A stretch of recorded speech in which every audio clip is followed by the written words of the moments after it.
우리 주 예수 그리스도의 아버지 하나님 찬양합니다. 하나님께서는 그분의 풍성하신 긍휼을 따라 우리를 거듭나게 하시고 예수 그리스도를 죽은 사람들로부터 살리시어 산 소망을 얻게 하심으로 여러분을 위해 하늘에 쌓아둔 썩지 않고 더러워지지 않고 쇠하지 않는 유업을 얻게 하셨습니다. 아멘. 그 반전이라는 얘기 많이 들어보셨죠? 영화의 그 스토리 중에서 극적인 재미를 이렇게 부과하는 기법 중에 하나죠. 반전은 사전에 이렇게 써 있어요. 일의 형세가 바뀜이라는 의미를 가지고 있고 또 역전이라는 말과 유의어라고 합니다. 전쟁 중에 그 불리한 형세를 뒤집어서 단숨에 유리한 고지를 점하는 것, 누가 봐도 소망이 없어요. 그 절망적인 상황에서 회심의 한 수로서 그 소망을 휘어잡는 것, 이런 그 반전의 요소는 영화를 되게 재밌게 그 재미를 증폭시킵니다.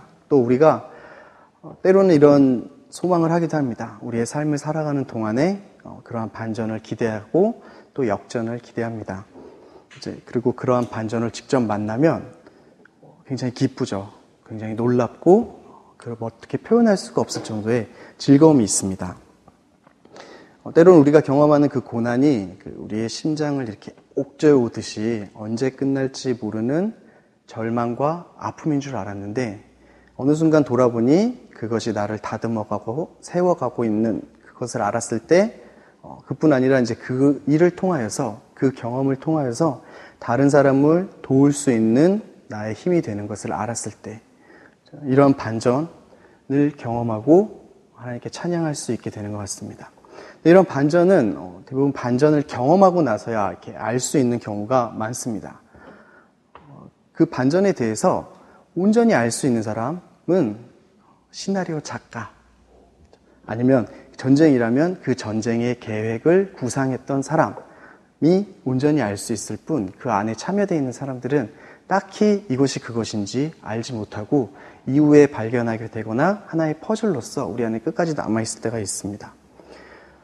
이처럼 하나님께서도 이 땅 가운데 엄청난 계획과 치밀한 반전을 준비하셨어요. 하나님께서 준비하고 이루신 이 세상 최고의 반전이 뭘까요?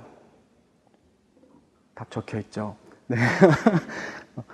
우리 모든 인간, 모든 인류에게 경험된, 그리고 모든 사람에게 경험될 최고의 반전이 무엇일까요? 그것이 바로 예수 그리스도의 죽음과 부활입니다. 예수 그리스도의 죽음과 부활은 모든 사람에게 있어서 가장 크고 가장 높은 반전입니다. 그리고 그것을 받은 우리들 각 개개인에게도 가장 큰 반전이 됩니다. 전쟁의 반전이나 영화의 반전이 완전한 흐름을 바꿔놓습니다. 전쟁의 반전이 전쟁의 형세를 바꿔놓는 것처럼 영화의 반전이 극의 흐름을 완전히 뒤집어 놓는 것처럼 하나님의 반전도 그렇습니다. 우리들의 삶을, 모든 인류의 방향을 완전히 뒤집어 놓았습니다. 하나님께서 사람을 창조하셨어요. 아담을 창조하시고 하와를 창조하셨는데 창조한 지 얼마 지나지 않아서 아담이랑 하와는 죄를 짓고 하나님과 원수가 된 상태로 빠져버립니다. 그래서 그 아담의 후손으로 노아를 선택하고 아브람을 선택하고 한 민족을 이루게 하시며 한 나라를 이루게 하십니다. 그런데 그렇게 선택한 그 민족도 하나님께서 옆에 계심에도 불구하고 지속적인 반역과 반항과 불만과 원망을 합니다. 하나님의 법에 순종하지 못하고 하나님을 반역하죠. 그럼에도 불구하고 하나님은 신실하시게 하나님의 약속을 지키시고 또 이들을 나라로 만드십니다. 그리고 하나님께서 다스리시는 때 하나님의 다스림이 아닌 왕을 달라고 또 요구합니다. 그것에도 불구하고 하나님은 또 왕을 주십니다. 그래서 하나님의 은혜로 복의 근원이 된 나라가 하나님을 거절하고 반역하며 하나님께서 보내신 그 많은 경고와 권유에도 불구하고 끝까지 하나님과 그 원수된 상태에서 벗어나지 못합니다. 그래서 남유다와 북이스라엘로 나뉘고 결국 두 나라 다 멸망당하고 맙니다. 그러니까 지속적으로 나타나는 그 하나님께 그 순종하는 사람들이 있잖아요. 선지자라든가 아니면 선한 왕이라든가 그 나라와 그 나라에 있는 사람들, 하나님의 백성들을 그들도 결코 돌려놓지 못했습니다. 그들은 잠깐의 영향력을 발휘하는가 싶더니 결국 그 영향력은 곧 사라지고 나중에는 실패했습니다. 이렇게 인간에게는 그 하나님과 원수된 상태에서 회복될 수 있는 소망이 전혀 없는 것처럼 보였어요. 그리고 400년간 아무것도 보이지 않는 상태가 됩니다. 그래서 이들 앞에는 오직 심판, 그 다음에 정죄의 절망만 있는 어두운 상태였어요. 그래서 이 백성들은 아무것도 보이지 않는 그 캄캄한 길을 더듬더듬 하면서 나아가고 있는 형국이었습니다. 문제는 그들의 앞에 그들이 볼 수 없지만 지옥과 멸망이 그 입을 벌리고 있는 데 있었습니다. 소망이 없고 어떻게 할 수 없는 그러한 상황 가운데에서 하나님께서 신의 한 수, 하나님 신이니까 극적인 한 수를 두셨습니다. 하나님의 독생자이신 예수 그리스도를 이 땅에 인간의 몸을 입고 보내시는 것이었어요. 우리의 모든 죄를 위해 죽으시고 장사되셨다가 3일째 되는 날에 다시 살리심을 받았습니다. 하나님께서 세상을 사랑하셔서 그냥 두시지 않으시고 독생자를 주셨는데 그 이유는 그 독생자를 믿는 사람마다 그 멸망하지 아니하고 영생을 얻게 하시려고 그렇게 예수 그리스도를 보내는 사역을 하셨습니다. 그래서 세상의 빛으로 오신 그 예수님께서 우리의 눈을 여시고 우리 앞에 있는 그 죽음과 멸망의 구덩이를 보게 하시고 그것을 피할 수 있는 길이자 진리이신 예수님을 보게 하시면서 그분을 붙들게 하시고 그분 안으로 연합할 수 있게 하셨습니다. 그래서 세상의 모든 인간들이 죽음이 아닌 생명으로, 멸망이 아닌 구원으로, 그리고 절망이 아닌 소망으로 나아갈 수 있게 하셨습니다. 이것이 하나님이 우리에게 주신 복음이죠. 근데 이러한 복음은 단지 이스라엘 백성, 모든 사람들, 이 세상에게만 국한된 것이 아니라 우리 각자 개개인에도 적용이 됩니다. 예수 그리스도의 그 죽음과 부활은 우리 각자의 인생 내에서도 경험할 수 있는 가장 격렬한 반전입니다. 방금 우리 이야기 나누었던 그 이스라엘의 상태 있잖아요. 하나님께서 선택하시고 부르시고 세우셨는데 끝까지 반역하고 그 말을 따르지 못하는 그 상태가 바로 우리의 상태였잖아요. 그리고 우리의 상태일 수도 있습니다. 이스라엘의 상태가 바로 내 상태고 그 마음이 바로 내 마음일 수 있어요. 그들의 완고한 그 마음이 쟤들은 왜 어떻게 저럴 수 있지가 아니라 내 안에 그 마음이 있는지 살펴보고 내 안에 그 마음이 있다면 주님 앞에 엎드리는 것이 필요할 것입니다. 이스라엘과 마찬가지로 우리가 그 예수님을 모를 때 캄캄한 길을 더듬더듬 나가고 있었는데 어떻게든 평안과 안식을 찾아서 이것인가 나아가보고 저것인가 나아가보고 돈인가 권력인가 여러 가지 방면으로 취하려고 애쓰지만 결국에는 아님을 알고 또 돌아서고 그렇게 깜깜한 가운데 나아가고 있었는데 그 앞에는 그 이스라엘 백성과 마찬가지로 멸망과 절망과 파멸이 입을 벌리고 있었죠. 근데 그런 우리에게 예수님께서 찾아오셨고 우리의 눈을 밝히셨으며 그 멸망과 절망을 벗어날 수 있게 하셨습니다. 예수 그리스도의 죽음과 부활이 우리의 삶의 반전이 된 거예요. 우리 반전의 그 순간을 한번 기억해 봅시다. 예수님께서 찾아오셔서 우리를 구원하시고 우리를 살리신 그 순간을 기억해 봅시다. 얼마나 기쁘고 얼마나 즐거웠는지 그때는 그냥 뭐만 봐도 다 좋잖아요. 지금도 그러십니까? 그러시죠? 네. 그러시라 믿습니다. 네. 그 기억을, 그 기쁨을 우리가 절대 잊지 않았으면 좋겠습니다. 그 반전은, 영화의 반전은 잊어도 상관이 없잖아요. 근데 우리를 구원받은, 우리의 삶을 완전히 뒤집어놓은 이 반전은 잊으면 안 돼요. 하나님의 그 구원과 예수 그리스도의 그 죽음과 부활, 그것이 내 삶에 다가왔을 때, 그때의 기쁨은 우리가 절대 잊지 맙시다. 근데 이 반전이 하나님께서 우리에게 주신 이 구원이 절대 우연히 이루어진 것이 아니에요. 아시죠? 여러분 반전의 영화 이런 거 좋아하시는 분 계시나요? 그 반전의 시나리오는 보통 치밀하게 짜지 않으면 인정받지 못합니다. 그래서 하나의 허점도 허락하지 않고 단순히 보이는 어떤 주인공의 하나의 행동 아니면 지나가며 흘리는 말 이런 것들이 다 반전을 염두에 둔 계획입니다. 전쟁도 마찬가지죠. 전쟁의 흐름을 바꿀 그 역전의 요소를 취하기 위해서는 첩보전을 벌이고 유인작전을 하고 적을 속이고 하나하나 치밀하게 계획을 세웁니다. 하나가 틀어지면 안 되거든요. 이처럼 하나님의 반전인 그 예수 그리스도의 죽음과 부활, 하나님의 그 구원은 2000년의 시간 동안 하나님께서 하나씩 진짜 치밀하고 완전하게 세우신 그 계획이에요. 그리고 그것을 하나씩 직접 이루신 계획입니다. 하나의 오차도 없고 하나의 실수도 없이. 그래서 성경의 그 이스라엘의 역사를 보면 하나님께서 어떻게 그것을 이루어 가시고 있는지를 살펴볼 수 있습니다. 4000년의 시간을 가지고 저를 그리고 우리를 구원하시기 위해서 우리의 삶의 반전을 계획하시고 이루어내셨습니다. 여러분, 온리집 교회에 와서 누군가 복음을 전해서 하나님을 만난 사람이 있다고 우리 생각해 봅시다. 그분을 위해서 하나님께서는 이곳에 교회를 세우십니다. 그리고 그 교회를 세우시기 위해서 하나님께서는 그 누군가를 신학교에 보내시고 그 신학교를 그 누군가를 보내기 위해서 하나님께서는 그곳에 신학교를 세우십니다. 그리고 그곳에 신학교가 세워지기 위해서 누군가의 마음을 움직이고 모아서 그곳에 신학교를 세울 수 있도록 사람들을 모으십니다. 그리고 이 땅에 복음을 전하게 하시고 또 그 복음을 목숨을 걸고 전할 사람들, 전했던 사람들을 세우셨습니다. 그렇게 치밀하게 하나님께서 하나하나 계획하신 게 그렇게 해서 이루어진 것들이 이 땅의 교회들이고 또 우리들입니다. 이렇게 치밀한 계획 아래 이루어진 것이 우리 땅의 반전입니다. 그때까지 하나님을 모르고 우상 가운데 있던 이 나라가 하나님을 만나고 온전한 변화 가운데에서 정말 그렇게 빠르게 부강해질 수 있는 건 하나님께서 이루셨기 때문입니다. 우리 고린도전서 15장 3절과 4절을 제가 읽어드리겠습니다. 내가 전해받은 가장 중요한 것을 여러분에게 전했습니다. 그것은 그리스도께서 성경의 말씀대로 우리 죄를 위해 죽으시고 장사되셨다가 성경의 말씀대로 3일째 되던 날 다시 살리심을 받아. 그리스도의 그 죽음과 부활은 하나님의 그 계획 아래, 완전하고 온전한 계획 아래 이루어졌습니다.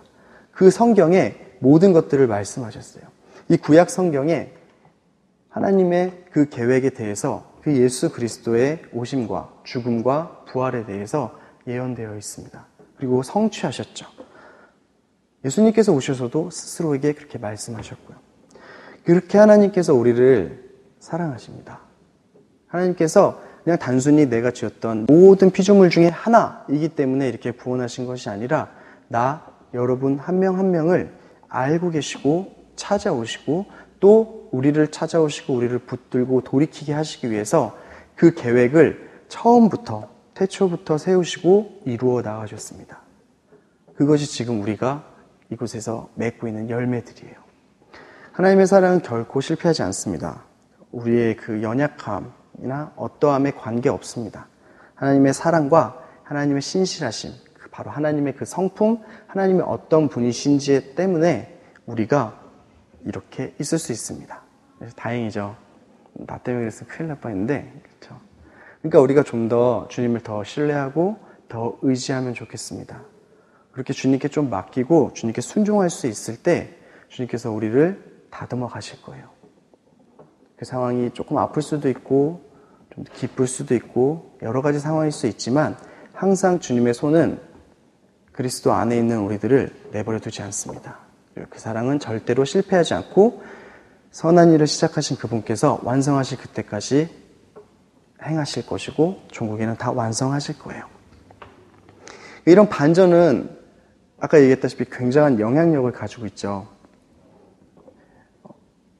그 그리스도의 죽음과 부활, 그 구원을 받은 우리들은 엄청난 변화가 있습니다. 말, 행동, 인격, 생각, 그냥 우리의 모든 삶까지 모든 가치관을 통째로 바꾸어 버립니다.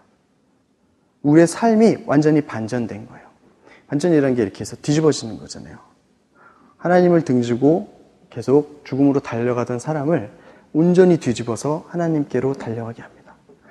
삶의 목표가 바뀌어요. 그 전까지는 내가 좀 잘 살고 제가 좀 평안하고 그런 것을 바라서 살았는데 그게 아니라 다른 걸 위해서 살게 됩니다. 하나님의 뜻이 뭐고 하나님의 목적이 뭔지. 성경에서도 그런 사람들에 대해서 많이 이야기하고 있습니다.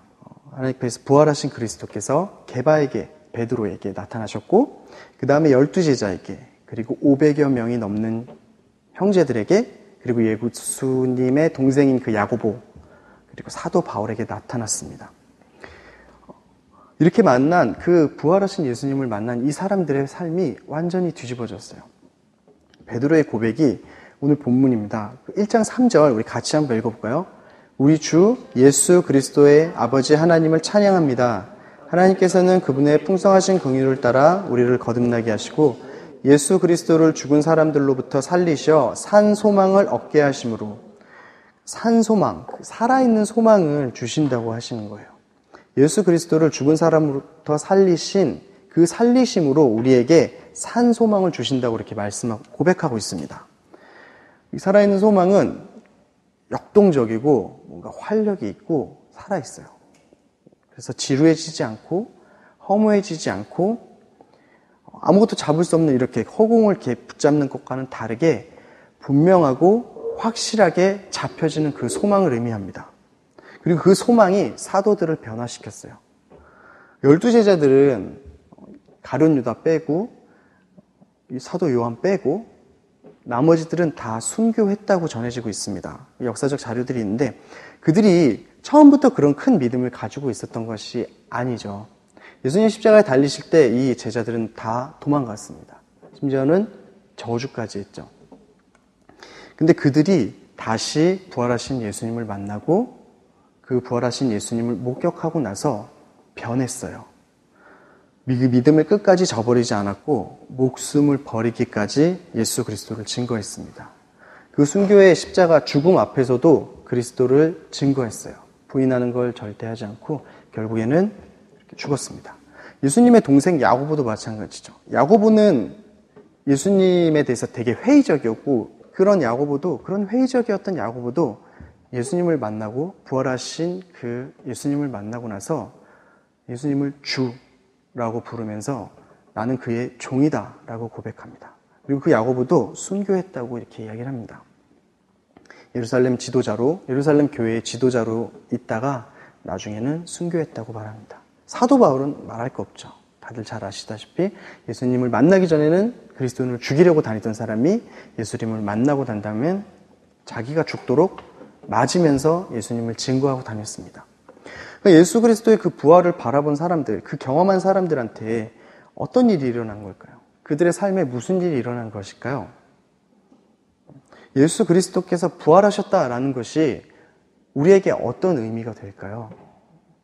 그 짧은 명제 하나가, 그 사실 하나가, 그 사건이 어떻게 우리에게 그리고 그들에게 산 소망이 되어서 이렇게 격렬한 변화를 일으키고 그것을 끝까지 유지할 수 있는지 오늘 잠깐 같이 살펴봤으면 좋겠습니다.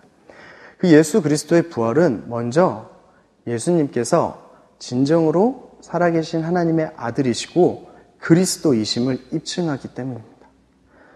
로마서 1장 4절 성결의 영으로는 죽은 자들 가운데서 부활해 능력 있는 하나님의 아들로 인정되셨으니 바로 우리 주 예수 그리스도이십니다 라고 이야기를 하고 있습니다. 하나님의 아들로 인정되셨다는 것은 그분께서 하나님이시고 메시아이심을 증명한다는 거예요. 그리고 또 이 인정되셨다라는 말이 선포되었다라는 의미를 가지고 있습니다. 그래서 부활을 통해서 예수님께서 우리 인간과 완전히 다름이 드러난 거예요. 그리고 그러한 사실이 모든 세상 가운데 예수님께서 하나님의 아들이심을 선포하는 일이 벌어진 것입니다. 예수 그리스도의 그 부활이 이분은 참 그리스도이시고 살아계신 하나님의 아들이시다라는 것을 온 세상에 선포한 거예요. 부활하셨기 때문에 하나님의 아들로 인정받은 것이 아니라 원래 하나님의 아들이심이 부활을 통해서 드러나게 된 거예요. 세상 가운데, 그리고 우리에게. 예수님께서도 스스로 부활하실 것, 다시 사실 것을 선포하셨죠. 마태복음에 보면 그 요나의 이야기를 하면서 요나가 3일 밤낮을 큰 물고기 뱃속에 있었던 것처럼 인자도 3일 밤낮을 땅속에 있을 것이다 라고 이야기하듯이 이러한 선포는 설득과는 다릅니다. 하나님께서 야, 부활했잖아. 그거 믿어야 되지 않겠냐? 라고 하신 것이 아니라 하나님의 아들이심을 선포했고 그 예수 그리스도의 발 아래 모든 것을 복종시키겠다고 선포하셨어요. 선포는 설득과 다르죠. 어떠한 진리와 사실이 드러났을 때 그걸로 끝입니다. 그것을 바라보는 대상자는 두 가지 선택밖에 없어요. 인정하거나 거절하거나. 둘 중 하나의 선택을 할 수밖에 없습니다. 근데 어찌됐건 인정하든 인정하지 않든 2000년 전에 그 지구, 그 중동의 한 나라에서 부활하신 그리스도의 모습을 통해서 그분이 참 메시아이시고 하나님의 살아계신 하나님의 아들이심이 온 세상에 명백한 소리로 선포되었습니다. 그래서 당시 그 이스라엘 그 유대인들은 하나님 예수님을 인정하지 않고 조롱했잖아요. 그리고 십자가에 매달았습니다. 그리고 예수님께서 직접 하신 말도 거짓말이라고 호도했고 그럼에도 불구하고 그들도 기억하고 있었어요. 예수님 십자가 처형 이후 아리마대 요셉이라는 사람이 예수님의 시체를 내려서 자기의 무덤에 안치시킵니다. 그리고 그 다음날 그 대제사장들이랑 바리새파 사람들이 쫓아가서 이렇게 얘기해요. 빌라도한테 가서 총독각하 저 거짓말쟁이가 예수님을 얘기합니다. 저 거짓말쟁이가 살아있을 때 내가 3일 만에 다시 살아날 것이다 라고 말한 것을 내가 기억하고 있습니다. 그러니까 아무도 그 시체를 훔쳐가지 못하게 무덤을 철저하게 지켜주세요 라고. 그들의 머릿속에도 그 예수 그리스도가 3일 만에 부활할 것을 알고 있었어요. 믿지 않고 거절했죠. 그러나 예수님께서 정말 부활하시고 그분이 살아계심이 드러났을 때 예수 그리스도를 거절하고 부인하던 그 자들에게 두려움과 찔림을 주었고 그들은 예수 그리스도를 인정했으며 돌이킬 수 있는 기회가 허락되었습니다. 그리고 예수 그리스도를 사랑하는 그리고 따르는 사람들에게는 살아있는 소망을 주는 힘이었습니다. 예수 그리스도의 부활이요. 예수 그리스도를 거절하는 사람에게는 예수 그리스도의 부활이 엄청난 사건이겠죠. 그들에겐 두려운 일이 될 겁니다. 예수님이 정말 메시아고 그리스도였고 그분을 붙들지 않는 한 구원은 없고 영원한 생명은 없으며 죽음밖에 없다라는 사실을 알게 되는 거예요. 그리고 그분을 사랑하고 섬기는 사람들에게는 어떠한 핍박이나 어려움이 있더라도 그분이 참 메시아이고 우리가 붙들고 있는 그분이 그리스도이니 언젠가 우리를 다시 그분과 같이 높이실 것이다 라는 소망이 되죠. 우리에게 힘이 되고 우리에겐 격려가 되는 것입니다. 그래서 그 예수 그리스도의 부활은 우리에게 우리의 믿음을 확증해 줍니다. 먼저는 십자가에서 죽으신 것이 우리의 죄를 속죄하신 것을 확신할 수 있게 해줍니다. 그러니까 우리가 죄가 사해졌음을 그로 인해서 우리가 하나님 앞에서 우리가 의롭다 여겨짐을 받는다는 사실을 보증해 주시는 거예요. 예수님께서 부활하심으로요. 로마서 4장 25절에 예수께서는 우리의 범죄로 인해 죽음에 넘겨지셨고 우리의 의를 위해 살리심을 받았습니다 라고 이야기를 하고 있습니다. 우리의 죄 때문에 우리의 죄로 인해서 우리의 범죄로 인해서 예수님께서는 죽음에 넘겨지셨어요. 우리의 죄를 지고 속죄 제물로서 죽임을 당하셨습니다. 그리고 그러한 예수 그리스도께서 다시 살리심 받은 것은 우리의 의를 위함이라고 이야기를 하고 있어요. 그 말은 하나님께서 예수 그리스도의 속죄 제물을 받으셨다는 거예요. 하나님께서 예수 그리스도의 속죄 제물을 받으셨다는 것은 우리의 죄를 속죄하고 우리의 죄를 사하시는 것을 허락하셨다는 것입니다. 그래서 예수 그리스도의 그 부활은 우리가 죄를 용서받고 우리가 하나님 앞에 의롭게 된다라는 것을 얻을 수 있는 것을 확인해 주는 거예요. 우리가 용서받았다는 것을 확증할 수 있는 것, 확신할 수 있는 것이 우리가 살 길이 생겼다는 걸 알 수 있는 거예요. 그리고 우리에게 새로운 소망이 생겼다는 겁니다. 스스로 살 수 없고 스스로 구원할 수 없는, 스스로 구원받을 수도 없는 우리에게 새롭고 산 길이 되는 거예요. 그래서 그리스도의 부활은 우리에게 기쁨이 되는 것입니다. 그리고 우리에게 복음이 되는 것이고요. 그래서 그리스도의 부활은 우리에게 산 소망을 줍니다. 베드로전서 우리 3절, 4절에서 이렇게 이야기를 하고 있습니다. 예수 그리스도를 죽은 사람으로부터 살리시어 산 소망을 얻게 하심으로 여러분을 위해 하늘에 쌓아둔 썩지 않고 더러워지지 않고 쇠하지 않는 유업을 얻게 하셨습니다. 그 그리스도의 부활을 목격한 사도들의 마음이 어땠을까요? 예수님의 제자들은 예수님께서 그리스도이심을 알았어요. 그리고 그분을 통해서 이스라엘을 구원하시고 이스라엘을 높이 하실 것을, 로마로부터 자유케 하시고 그 그리스도께서 자신들을 해방시켜 줄 것을 믿었습니다. 근데 그 예수님이 어떻게 됐냐면 자기가 모시던 그 선생님이 십자가에 정적으로 몰리셔서 죽임당하셨어요. 그것도 아주 수치스럽게 죽었습니다. 그러면서 자신도 한편으로 몰릴까봐 두려웠고 사람들의 눈이 보이지 않는 곳으로 도망쳤어요. 그리고 곰곰이 생각해보니 그렇게 허무할 수가 없어요. 내가 그렇게 따라다니고 내가 그렇게 배우고 내가 그렇게 붙들었던 그 소망이 하루아침에 깨어져 나갔습니다. 꿈이 깨어져 나간 거예요. 예수님이, 우리 선생님이 이 나라를 해방시킬 때 그곳에서 내가 해야 될 것들, 그 모든 것들을 붙들고 그 소망 가운데 그렇게 3년을 따라다녔는데 그게 없어졌어요. 그래서 모든 걸 그냥 포기하고 그냥 이전과 같이 살아야겠다. 그러면서 잡히지도 않는 그물을 내렸다가 올렸다가 내렸다가 올렸다가 그렇게 제자들은 밤새 그러고 있었습니다. 그런 제자들 앞에 예수님께서 나타나셨죠. 부활하셔서 나타나셨습니다. 그때 제자들은 예수님께서 살아계신 하나님의 아들이시고 그리스도임을 지식적으로 알고 잘 모르고 있던 걸 명확하게 깨닫게 됐어요. 예수님께서 하나님이심을 완전히 깨닫게 됐습니다. 예수님께서 하신 그 일이 어떤 의미인지 알게 됐어요. 하나님의 구원 사역이 어떤 계획을 가지고 있는지 알게 됐습니다. 제자들은 자기들이 쫓았던 거, 사도들은 내가 그렇게 열심을 내고 쫓았던 게 거짓이 아닌 참이구나, 진짜 진리구나, 예수님을 가르침이 예수님이 참 그리스도이시구나를 알았을 거예요.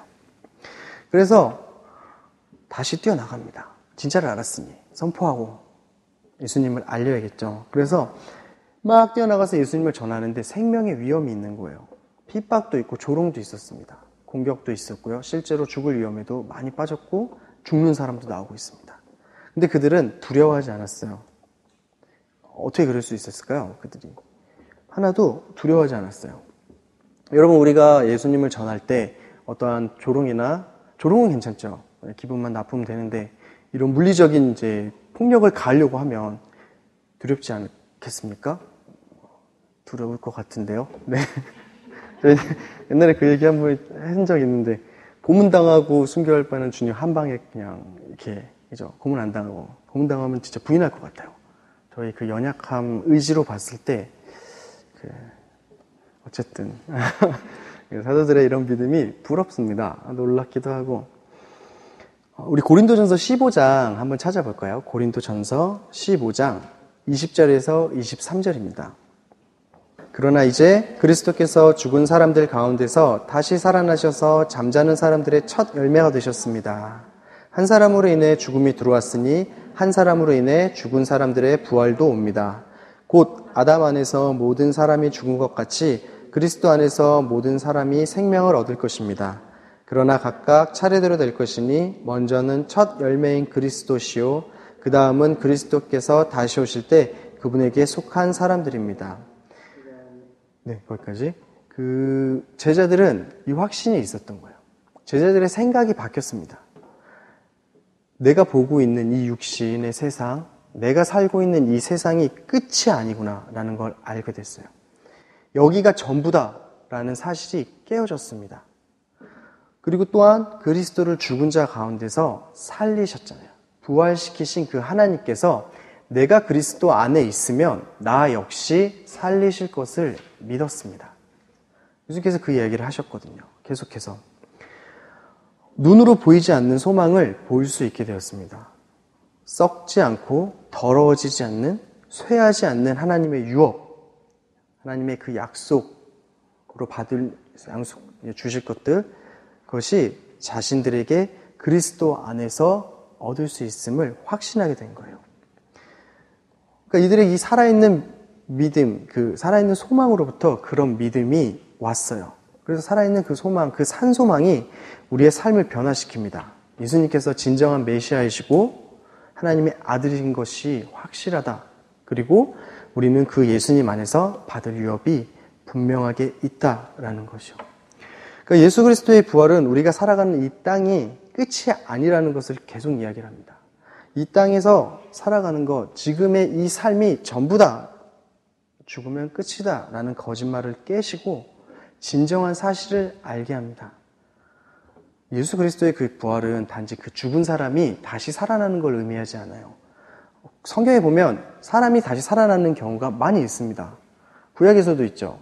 엘리야랑 엘리사가 살린 아이들이 있습니다. 신약에서도 있습니다. 예수님이 나사로를 살리기도 하셨고 사도 바울이 강론할 때 이 창에서 기대서 졸다가 떨어져서 죽은 유두고라는 사람이 있어요. 그것도 바울이 기도해서 살립니다. 그처럼 죽었다가 살아난 사람들이 성경에 나와요. 근데 그들과 예수님은 달라요. 단지 예수님이 부활하신 것이 몸이 다시 살아난 것이 아니라 예수님이 부활하신 것은 죽음을 이기고 권세를 깨신 것을 의미해요. 그리고 육체가 다시는 썩지 않을 것으로 그 상처와 그 예수님의 상처와 구멍은 그대로일지 몰라도 육신은 온전히 새롭게 되심으로 부활하셨습니다. 썩지 않을 몸으로 죽지 않을 몸으로요. 이와 같이 우리도 때가 되면 그리스도 안에서 썩지 않은 몸으로 일어날 겁니다. 그때는 우리에게 영적으로도 육적으로도 정신적으로도 온전한 치유가 있을 거예요. 이 땅에서도 그리스도 안에서 그걸 경험할 수 있지만 그것과 비교할 수 없는 크심, 비교할 수 없는 영광, 비교할 수 없는 기쁨으로 그때는 온전하게 될 거예요. 우리의 육신, 썩지 않을 육신과 우리의 온전한 정신적 치유, 우리의 마음, 모든 영, 그것들이 주님 안에서 온전하게 될 거예요. 베드로전서에서도 계속 그 얘기를 하잖아요. 우리는 다 나그네입니다. 우리는 잠시 이곳에 와 있는 것입니다. 그것을 직시하고 바라볼 때 베드로전서가 그 환난 가운데 있는 교회들에게 소망을 주기 위해서 적힌 것들입니다.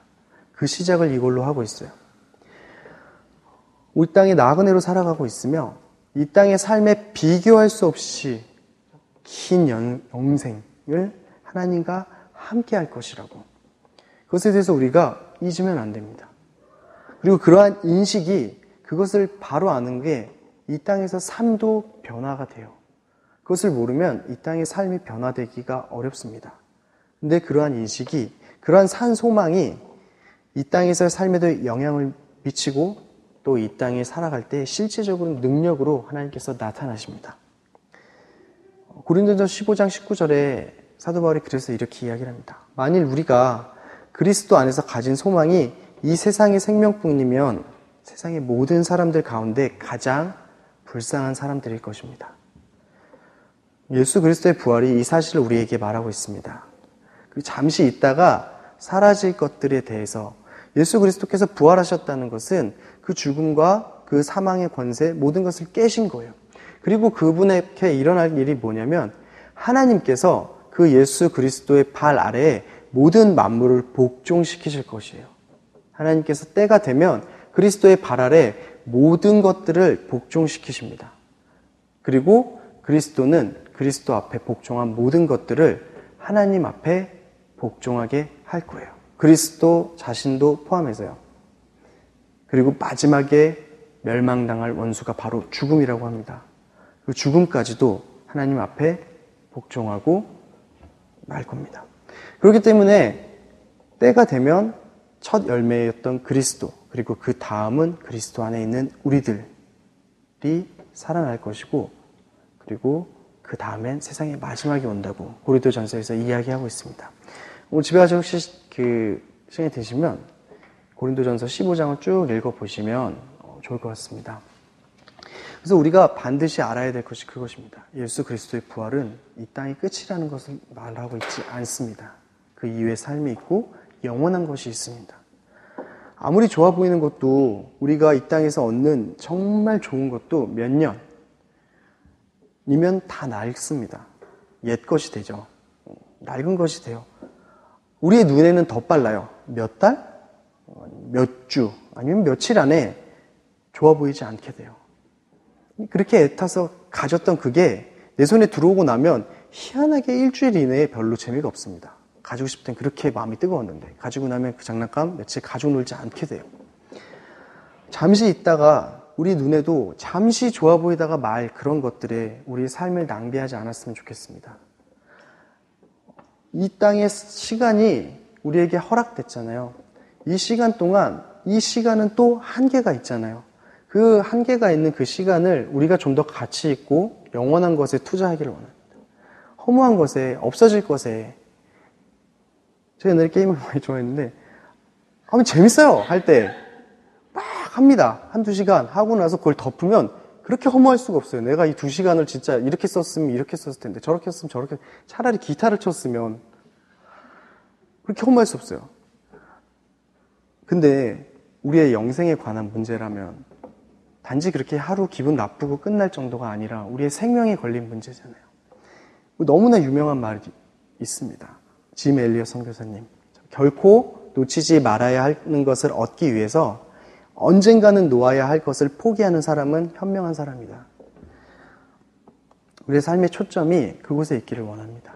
그리고 그것을 제대로 직시하고 있을 때, 그 보이지 않는 그것을 제대로 바라보고 있을 때 우리의 지금의 삶도 변해갈 거예요. 그리고 그것을 지치지 않고 나아갈 수 있을 것입니다. 왜냐하면 그것이 우리에게 살아있는 소망이 되고 우리에게 살아있는 힘을 줄 것이기 때문이에요.